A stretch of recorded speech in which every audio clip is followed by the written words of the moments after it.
question I want to look at today is this: how does change happen? And we need to understand this from 2 points of view, because if negative change is happening in our lives, we need to be able to reverse it. And on the other hand, if we want to catalyze proactively positive change in our lives, how do we do it? So we have to understand the dynamics of how change happens. How does our life change? How does a business change? How does a family change? How does a community change? How does society change? How do we as individuals change? And if we can understand that, we can unlock a very important secret to blessing and also averting disaster in our lives. And the case study that I want to take is the case study from this week's Parsha, Noach, which is the ultimate disaster. Because here we're talking about a world society that got to the point where God said this society is irredeemable and has to be completely wiped out, and we've got to start again. And he chose Noach and his sons and their wives to rebuild human civilization. So you don't get a bigger disaster than the one described in this week's Parsha.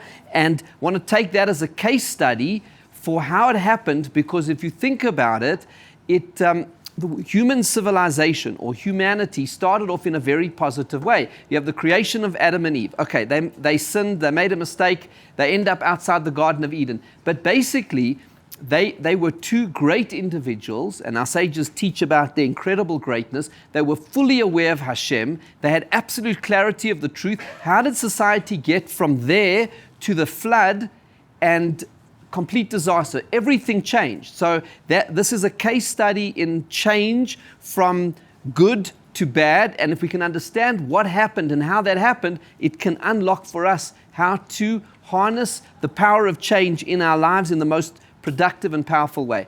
The clue to it, the code for understanding the flood and its generation, and from there the code to understanding the dynamics of human change, is in Pirkei Avot chapter 5, Mishnah number 2, when it says, Asara dorot me'adam va'ad Noach. There were 10 generations from Adam until Noah, to tell you about the great patience and kindness of Hashem, because all of these generations were going off the path. They were doing things which were against the will of Hashem. He then brought eventually the flood waters upon them because of how they had transgressed his will. And so it describes these 10 generations and says, these were the 10 generations. The most important lesson that we learn from this Mishnah is that the change did not happen overnight.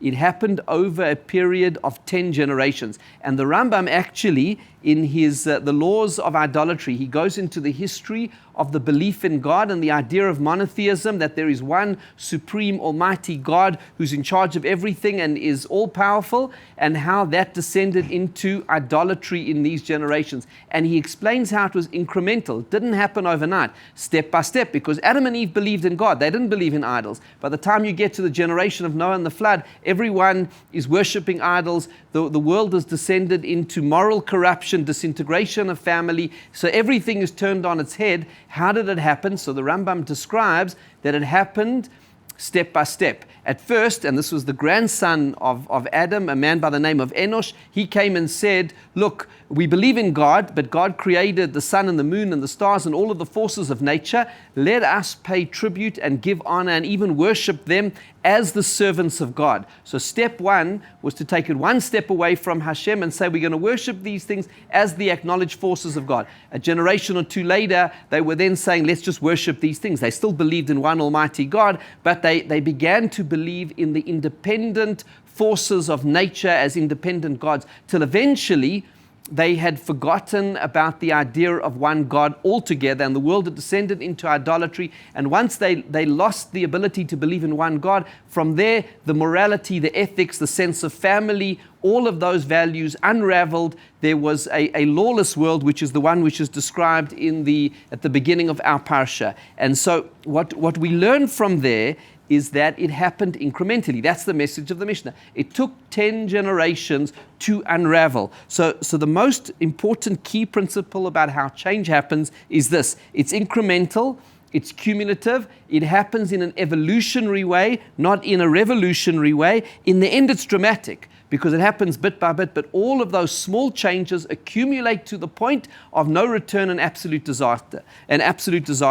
To explain this, there's a famous quote, which I looked up and discovered that it's a quote that was written by Ernest Hemingway, one of the great authors of the 20th century, in a book called The Sun Also Rises. And this is the quote.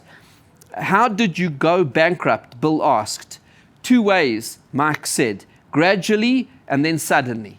That's how bankruptcy happens. It's gradual, and then all of a sudden, the person's completely bankrupt. But that is how change happens. The moral bankruptcy of the world happened gradually, and then suddenly, and all of a sudden, there was a flood that overcame the world because it had descended to that point. Once we understand that, we realize there is a process. The process is incremental. At a certain point, all of the incremental changes accumulate to where it pushes everything over the edge. So eventually the change becomes so dramatic, you can almost not recognize how did it get here in the first place. And this is a kindness of Hashem, in the sense He created the dynamic of human nature and human society, that things happen steadily, so that, as the Mishnah says, He has patience, He has kindness, He wants to give us a chance to reverse it. But the only way that we're able to reverse it is by realizing that it is happening. And so the critical question that we have to ask ourselves in this world of change, whether it's personal, or it relates to family, or it relates to a business, or to community, or to society, the question to ask is not what is the status quo, because that's not going to always reveal so much, especially when the changes are so slight. The real question to ask is, what is the trend? Is this trend positive or is the trend negative? What direction are things headed? And then even if the changes are almost imperceptible, we've got to realize, is this thing on the right path or on the wrong path? But there is another level here to take it one step deeper, and that is in linking this Mishnah to the one that comes just before it that we discussed last week, because the Mishnah that comes immediately before it, chapter 5, Mishnah 1, is that Basara Mamarot Nivra Olam, the world was created with 10 statements in order to teach us that the righteous who sustain the world created with 10 statements are rewarded, and the wicked who destroy the world created with 10 statements are held accountable. Now, what does that mean? The Abarvanel says that this Mishnah that we just read about the 10 generations from Adam to Noah is a follow-on from that, because it's saying, you want to see an example of how bad people destroyed a world? Well, look at the generation of the flood. It's the example that comes, and that's why the Mishnah after that talks about Abraham, who's the example of how the righteous sustained the world. Now, what it's telling you is this, and this is a critical point that we actually touched on last week, but I want to deepen now, and that is the definition of the actions of the righteous is that they sustain the world, and the definition of the actions of bad people is that they destroy the world. It's very interesting about this thing about creating and destroying, sustaining and destroying, because it means this: the seeds of the destruction are in the actions themselves. Okay, and we see this very, very powerfully in this week's Parsha, because the Parsha says an amazing thing. It says, and a disturbing thing, but very, very powerful. It says, "Vatishachet haaretz lifnei haElokim." The world became corrupt in front of Hashem. He saw the corruption of the world, and it says, "Vayar Elokim et haaretz." He saw the earth and society, v'hinei nishchata, and it was corrupt. But now hear this word. When God says He's going to destroy the world, He uses the same word. He says to Noach, He said, look, God appears to Noah and He says, look, I need you to build an ark because I'm going to destroy the world and I'm saving you and your family. But then He says, how does He say He's going to destroy the world? V'hinani mashchitam. Behold, I'm going to destroy it. It's the same Hebrew word as for corruption. Vatishachet haaretz v'hinani mashchitam. Now, so what is the connection? I think what it's telling us is this: they destroyed the world. When Hashem said, "I'm coming to destroy the world," corruption destroys the world. Wrongdoing destroys the world. It's not that the flood came as an external punishment because Hashem said, "You've done wrong, now I'm going to bring." It is they destroyed the world. The flood was actually just the confirmation of a world which was destroyed already. That's why the floodwaters perhaps were chosen as the method to wipe out the civilization. God could have chosen any method. Why the flood? Because the flood is symbolic of where the world was. In a way, it was a dislocated world. It dissolved. It disintegrated. So the floodwaters were representing where the world was from a moral point of view. That's why Rashi says on the word mabul. Where does the word mabul come from? It says Rashi, it means that Hashem mixed everything. Bilbel et hakol. He turned everything upside down because they had turned everything upside down. It says later on in the Parsha, Vayimach, he erased the world. It literally means he dissolved the world because their corruption and their evil doing, firstly, they dislocated themselves from Hashem. Then they dislocated themselves from each other. There was violence, there was unethical conduct, there was total disintegration of family life and the family unit and holiness and sanctity in the relationships. And so what happened was, it wasn't like the world was doing bad and now Hashem came to punish them. The world fell apart. It fell apart, and the flood was just a symbol of that, where it reached. Now, how did it fall apart? Because their actions had led it to that point. To me, the best quote that sums up what happened there in the generation of the flood is a quote from the famous poet William Butler Yeats, where he said this. He wrote a poem. It has other religious connotations. He came from a Christian tradition, but I want to take out these words to apply it here. He says this: the falcon cannot hear the falconer. The bird is flying, you can't hear the falconer. And then this is a famous thing, and a book was based on this quote to describe a reality of what happened in Africa with colonialism. Things fall apart. The center cannot hold. Mere anarchy is loosed upon the world. You hear that? Things fall apart. The center cannot hold. Mere anarchy is loosed upon the world. That's what happened in the generation of the flood. Things fell apart. The center didn't hold because what the center is Hashem. They turned to idolatry. The falcon cannot hear the falconer. They've lost their connection with where they were coming from. And then mere anarchy is loosed upon the world. Then you have chaos. The flood is Bilbel. Turned everything upside down. It turned everything into chaos because there already was moral and spiritual chaos was in place. What all of this means, this is what the Mishnah means, I believe, when it says the righteous sustain the world and the wicked destroy it. Meaning the actions themselves. The Mishnah didn't say the righteous do good and the bad do bad. It said those who are bad actually destroy the world because within it, the actions themselves, it changes everything. And so what happens then is, if we combine this with the other principle of change, you have two dimensions to the principle of change that emerge from these two Mishnahs. Number one is the idea that it happens incrementally and in an evolutionary way, not in a revolutionary way. But the other is, it is the accumulation of the actions. The accumulation of the bad creates a world of destruction and dislocation. The accumulation of the good creates goodness. And so you have the combination of these two things. Change is as a product of the accumulation of the actions. Let me give you some examples that'll make it clear. If we go back to our example of bankruptcy, when they said there that bankruptcy happens gradually and then suddenly, what it really means is the bankruptcy, it didn't just come out of nowhere. It came as a result of a sequence of actions and omissions which led to the bankruptcy. Multiple wrong decisions, wrong actions in terms of running the business. By the time the business goes into bankruptcy, it was bankrupt from all the actions. It was not Hashem came to punish them because they ran the business badly.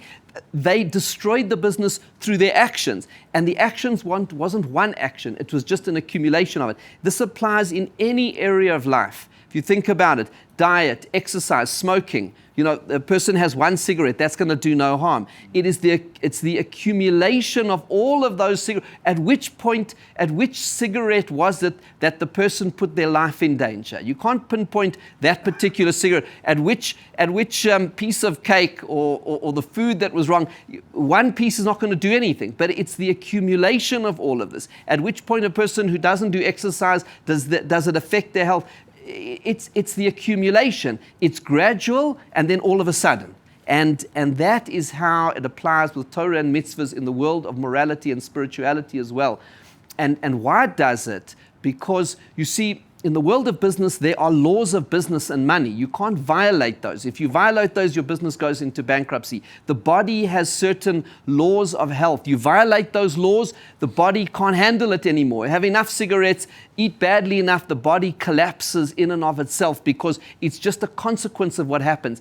The great insight of these Mishnahs is that is what happens in the world of Torah as well.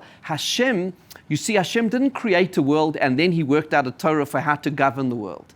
What our sages teach us, he looked into the Torah and created the world, which means the world is an expression of the Torah, which means this, that the good deeds, the mitzvahs, the positive things that we do actually create a positive reality. And the negative, they actually destroy this world because that's how the world was set up. That's in fact how the Maharal says on the Mishnah that says that God created the world with 10 statements. He said that refers to the underlying moral and spiritual infrastructure of the world. The number 10, as we discussed last week, represents the unity of all of the diverse elements, the moral infrastructure that holds the world together. When that is violated, then you have the complete unraveling of the world, and that is what happened in the generation of the flood.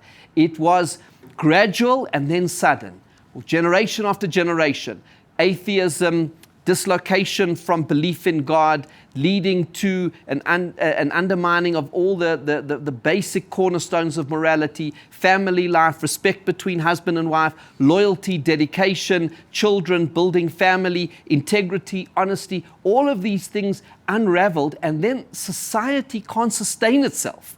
You see, because the Torah was not imposed on human society and the world, but rather that the world is an expression of the underlying spiritual blueprint of the Torah. Therefore, when the laws of the Torah are violated and the mitzvahs are violated, that creates its own negative reality. That is what happened in the generation of the flood. And so when the flood waters came, they were just washing away a society that had dissolved and disintegrated itself. And what that means for us then in our own lives is as follows. We started off with this question: how does change happen? And now we understand this. We understand change happens incrementally, gradually, and then all of a sudden, it happens suddenly after enough. But why? Because we create that change. So it's very empowering because it means the negative changes that happen are a result of our own action. So we have to be super sensitive. What are the trends? What's happening in our lives?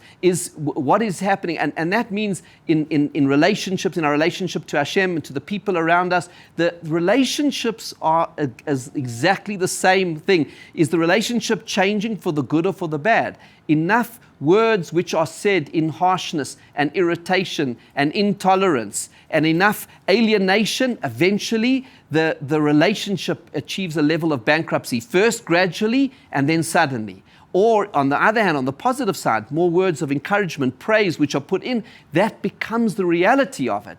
And that is the amazing gift that we have in the Torah, is that it's full of mitzvahs. As we know, one of the famous statements that actually anchors every chapter of Pirkei Avot is a statement from another section of the Talmud, where it says, Rabbi Hanania ben Akasha Omer, he said that God wanted to bring merit to the Jewish people. Lefichach hirba lehem Torah mitzvahs. Therefore, He gave us lots of mitzvahs and lots of Torah. Why? Because every mitzvah is part of creating a better kind of world and a version of ourselves. The mitzvahs touch every part of life. What are mitzvahs if not small actions which have incremental power to change our lives for the good in every dimension? Davening every day, 3 times a day, putting on tefillin, giving tzedakah, learning Torah, all of these things accumulate and accumulate. And so what we then have the power to do is to create a world. We have the choice before us. Through our actions, we can create our lives and our world and our relationships and the way that we behave and everyone that we interact with and who we are as individuals and the families and organizations and communities that we are part of. We can, through negative actions, create a world of jealousy, selfishness, deceit, and negativity, or through our actions we can create integrity, trust, love, compassion, generosity, a world of Shabbos, of davening, of Hashem. Then what emerges is the most magnificent edifice, the most beautiful thing that we have created, and that is in our power. So we can proactively decide we're going to change our lives, and that will happen by the accumulation of the multiple little actions that we do. That will create a better world and a better life for us all.